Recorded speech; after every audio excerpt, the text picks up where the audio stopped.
Bismillahirrahmanirrahim. Assalamualaikum warahmatullahi wabarakatuh.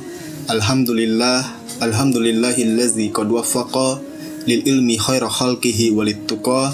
Wassalatu wassalamu ala nabiyil mustafa wa ala alihil mustakmilina syarafa amma ba'du. Pada kesempatan kali ini, insya Allah kami akan menjelaskan secara singkat hukum berwudu dan mandi junub dalam keadaan telanjang bulat.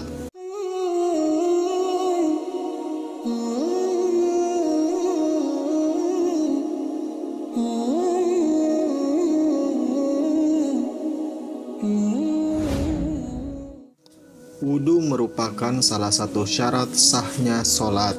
Oleh karena itu, seorang muslim diwajibkan berwudu terlebih dahulu sebelum melaksanakan sholat. Sebagaimana dalam kitab Sahih Bukhari halaman 205, Rasulullah Shallallahu Alaihi Wasallam bersabda, "La tuqbalu sholatu man ahdasa hatta yatawaddoa," yang artinya tidak akan diterima sholatnya orang yang berhadas sampai ia berwudu. Adapun dalil tentang kewajiban mandi junub adalah firman Allah dalam surat Al-Maidah ayat 6 yang artinya, "Dan jika kamu junub maka mandilah." Lantas, bagaimana hukum berwudu dan mandi junub tanpa sehelai pakaian atau telanjang bulat? Jawabannya, berwudu dan mandi junub tanpa sehelai pakaian atau telanjang bulat hukumnya sah. Namun khusus bagi orang yang berwudu diharuskan menutupi kemaluan depan atau kubul dan kemaluan belakangnya atau dubur. Hal ini berdasarkan kitab At-Taqriratus Sadidah fil Masailil Mufidah halaman 121 yang berbunyi, "Wa yalzamuhu ayyasturo indahu sawataihi li'annal aurata fil khalwa hiya sawatani fayajibu satruhuma indal wudu'i qoblal gusli islaha jatalahu fi kashfihima," yang artinya, dan wajib bagi orang yang berwudu untuk menutupi kemaluan depan dan kemaluan belakangnya ketika wudu, karena aurat ketika sendiri adalah kemaluan depan dan kemaluan belakang. Oleh karena itu, wajib menutupi kedua kemaluannya ketika wudu sebelum mandi wajib, sebab tidak ada hajat atau kebutuhan dalam membuka dua kemaluannya ketika itu. Juga berdasarkan kitab Al-Fiqhul Islami wa Adillatuhu juz 1 halaman 579, "Wa yajibu satrul aurati fis sholati wa ghairiha walau fil khalwah illa lihajatin kaktisalin wa tagawutin wastinjain,"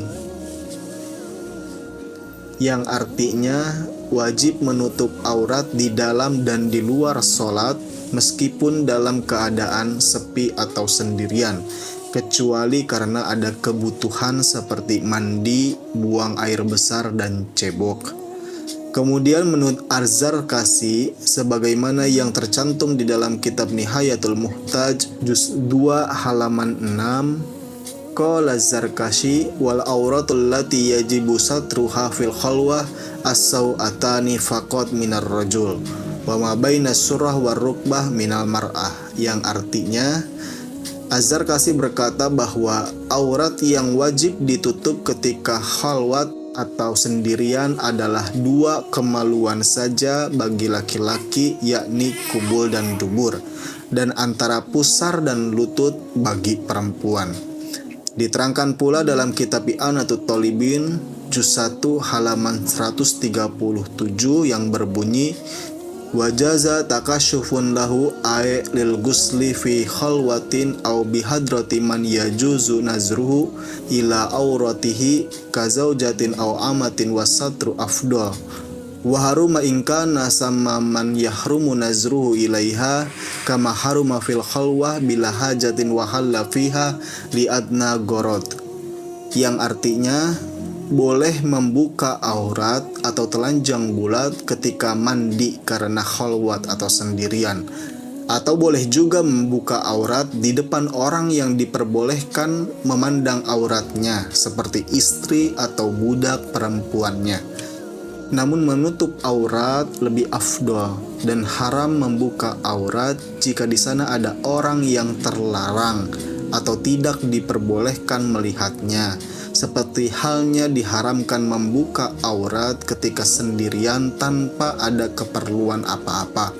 Boleh membukanya bila ada minimal hajat.